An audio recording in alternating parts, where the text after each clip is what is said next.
get started.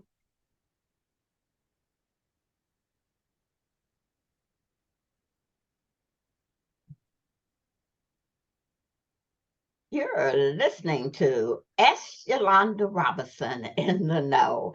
And this is a wonderful program because we have Tonya Kerrin on the line, on the show. And she's got a book out called Thank You for Your Service. I mean, I loved it. It's a riveting book about her own experience of being in the military and also being a single mom. And also we have on the show another veteran, Leonard Copeland with Linkco Realtors, and he's going to share with you some of the benefits that veterans have purchasing a home. But Tonya, how are you today? I'm doing great. I'm super fantastic, as Leonard said, especially being with both of you. I said, oh, look, I love what you have on the wall. Ability is what you are capable of doing. Attitude is what you do. And motivation is how well you do it. Is right? Is that what it says? I can't Yes, see. ma'am. Oh, Yes, that's Great awesome. background. That's awesome. But Great background. Leonard and I, we both were talking about congratulations. You talked about doing it and you actually did it. You got your book published. How does it feel being an author? You know what? It feels amazing. It feels amazing. It really does. Like Leonard said, to be able to tell your story.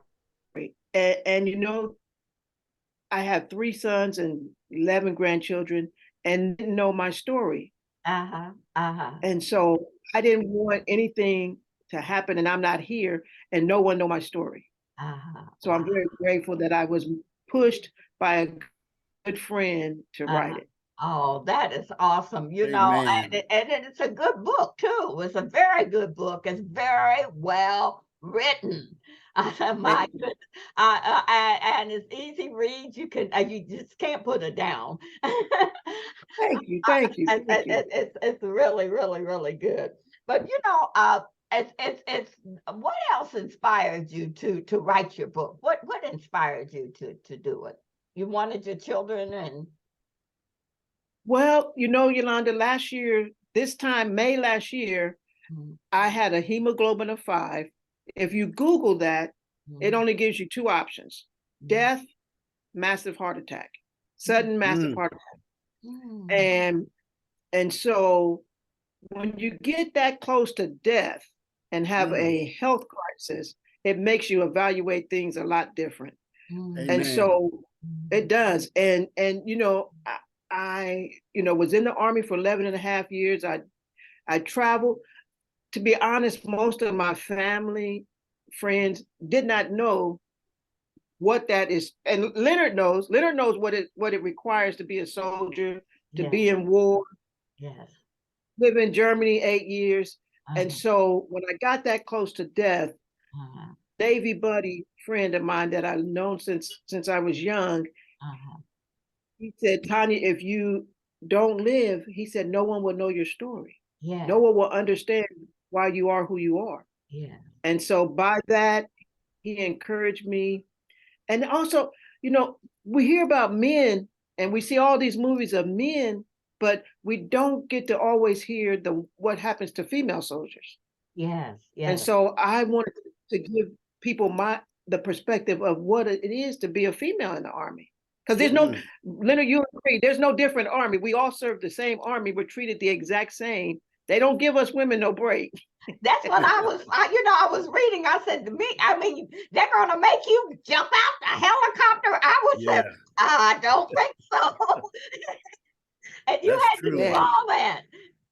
Yes, when they signed me to the tank, I had 3 sons. And I said, how am I going to be a tank driver? I got 3 sons. They didn't Army issue me those 3 boys. So they didn't care. No. I needed to find daycare. And every 30 days, just like the artillery was gone, I was going right with them, driving that medical tank. But then guess what? I love driving that tank. I have to be honest. I enjoyed being a tank driver. Kind of grows on you. The nurse, right? That's Yes, what they call you, tank the nurse. Wow, you know what? After reading the book, I never even. I'm so glad that you did write that, Tonya, because I never even could imagine what it was like as a female going in the service, and I'm so it was a eye opener for me. And then you had children yes. that you left. Oh yes, yes. Uh, When Saddam Hussein did his thing, I was at Fort Campbell, Kentucky, and I was home, and I was actually that's an amazing division, the airborne division. So that's where I became air assault, not airborne, air assault. So I didn't get to come out the helicopter with a parachute. I came out the helicopter with a rope. Leonard, no, they call us air assault people, dope on a rope, because it really didn't make sense to jump out of a perfectly good helicopter with just a rope. It never made sense, but that's what you have to do.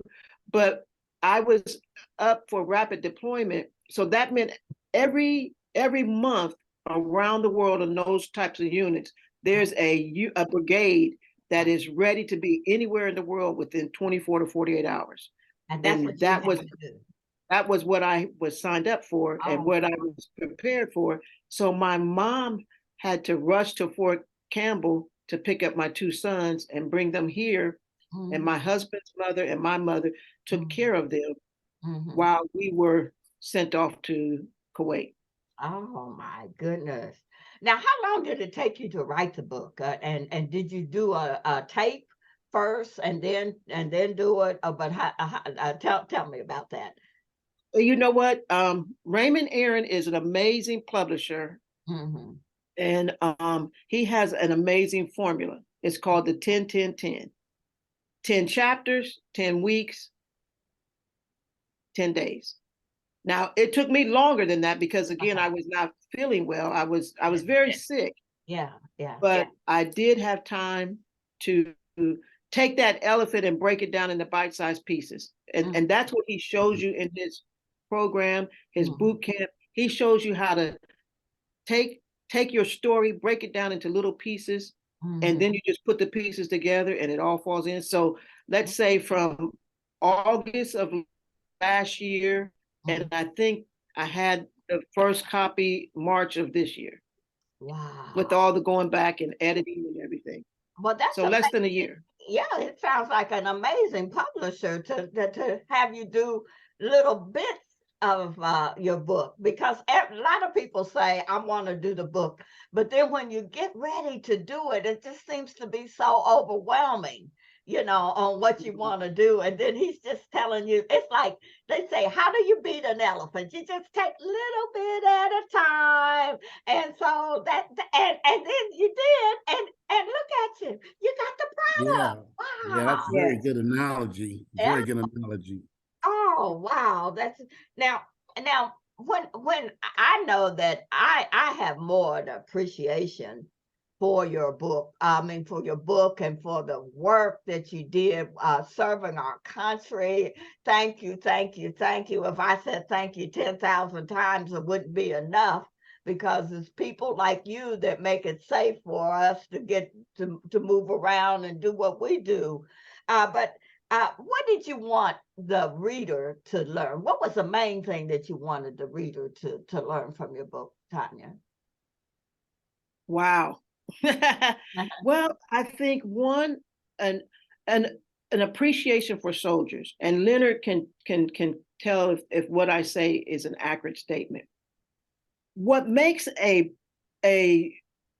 decorated and a great soldier does not always make what some people think of a great human being.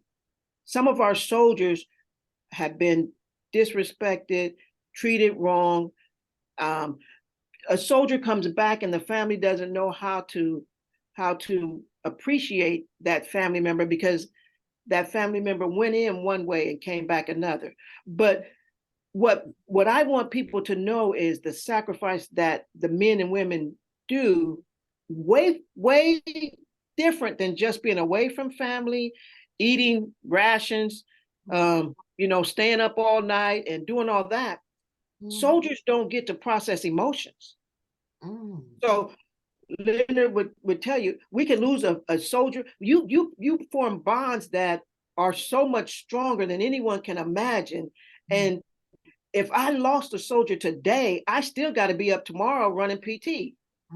I don't get to say, oh no, I'm not going to do PT because I just lost Sergeant so-and-so. I need 5 days to recover. No, you don't need 5 days. No time to mourn. No, suck it up, soldier, drive on. So humans are not designed to store and not process emotions, but soldiers have to. And soldiers have to show up, and you got to accomplish the mission.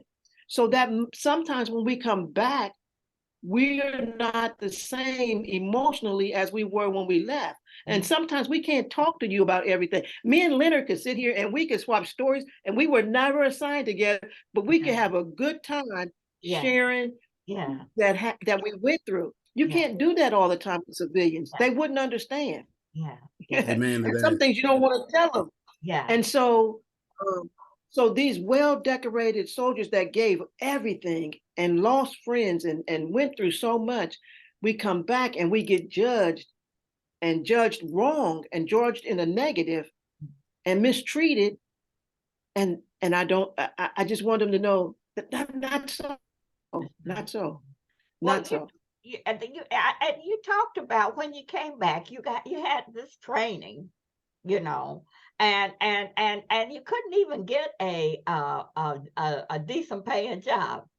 I mean, when I think about military people, and I've worked with military people, I have the utmost respect for them because they're the most disciplined people that are on the job, but everyone that I've worked with, but I can't understand why it's not a connection for the military people to come right outside and be able to pick up a job, Well, smart companies reach out, and as they get smarter, they recognize it requires less training to get somebody who's disciplined or stay with the task or will get back to you if they need more resources to get the job done. I thought about in instances, and Tonya can attest for this, where you run into situations where you might have a superior, I use that word, a superior person, rank wise, telling you what to do, and they don't, and you really know the job better than they do. That could be frustrating, but your discipline tells you that to go ahead and do it their way and move along. Don't stand there and say, well, I think I know more about this than you do, and you just got in the service. They've been in there 20 years and they still pretty dumb, So you run into a lot of situations like that. Yeah, and another thing is like when you come out of the service, like when I came out, so I got out, I went in when I was 19, I stayed in 11 and a half years. So I get out right under 30, and you go to a interview, and if the person is a total civilian, one, they kind of judge female soldiers a little rough.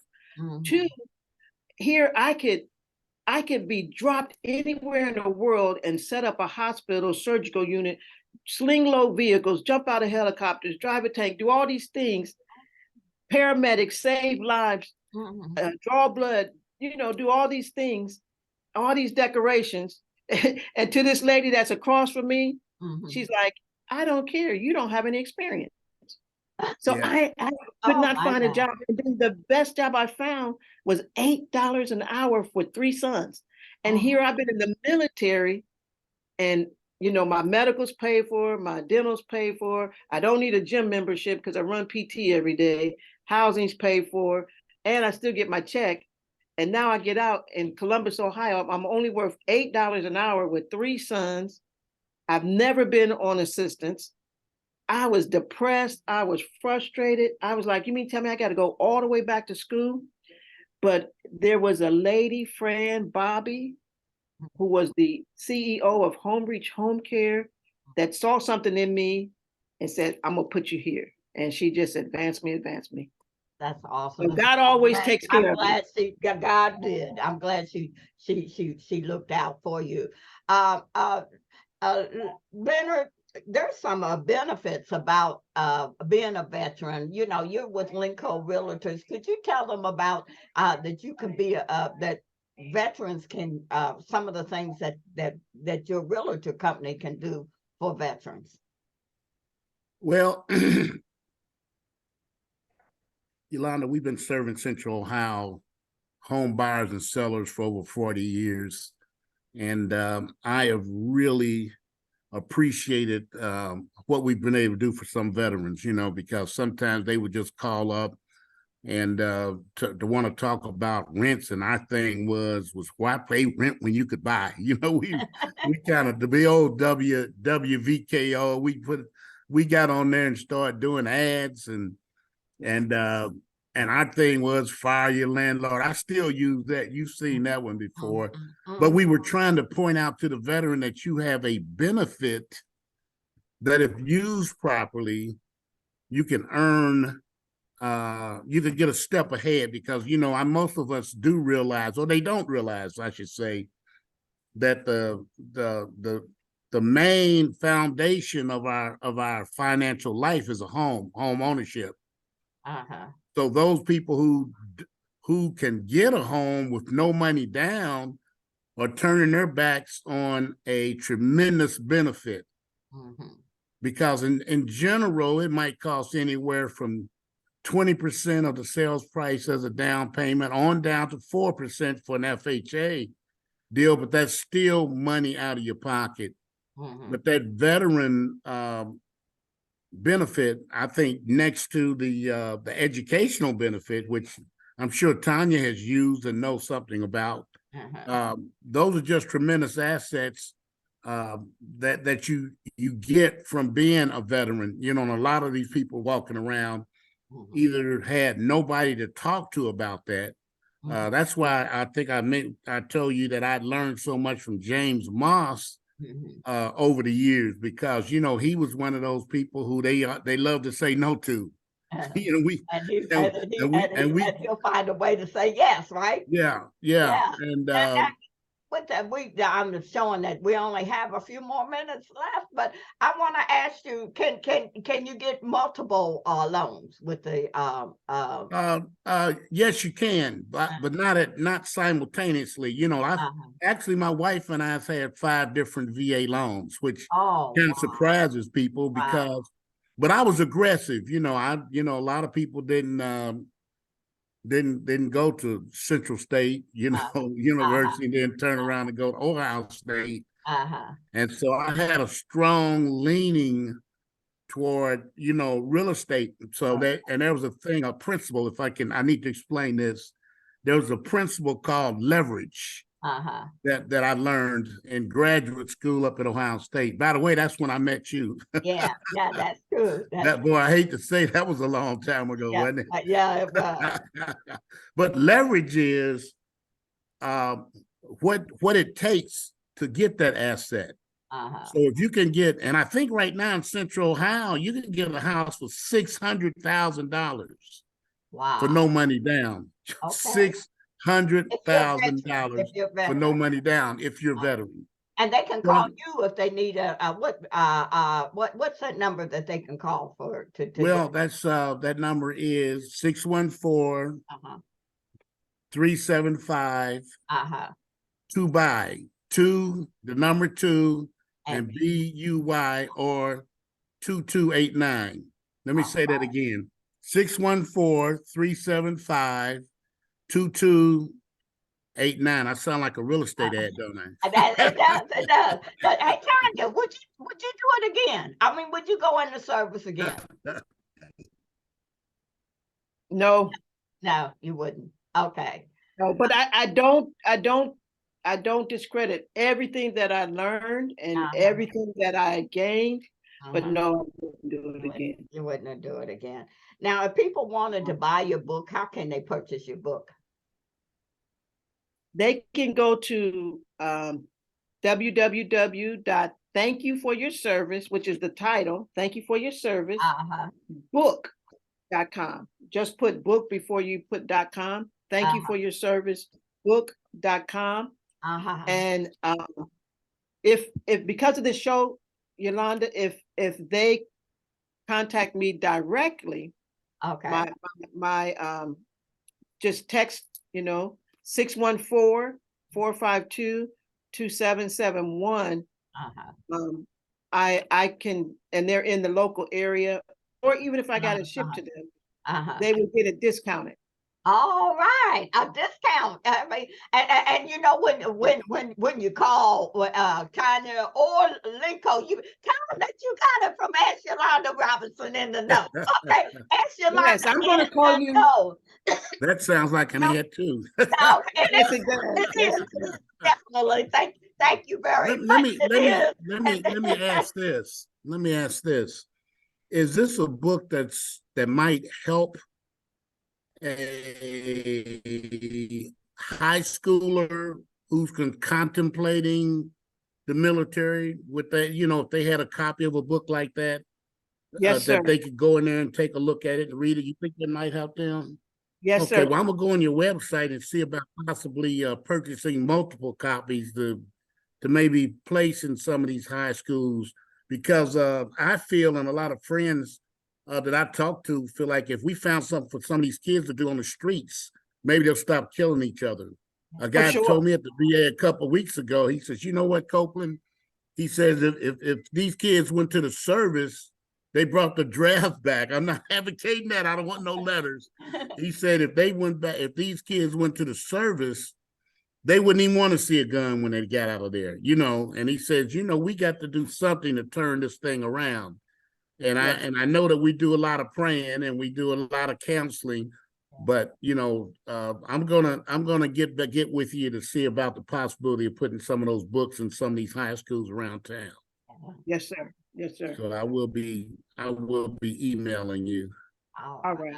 That's going to your website. Don't forget to ask Yolanda in the Know discount. Yeah.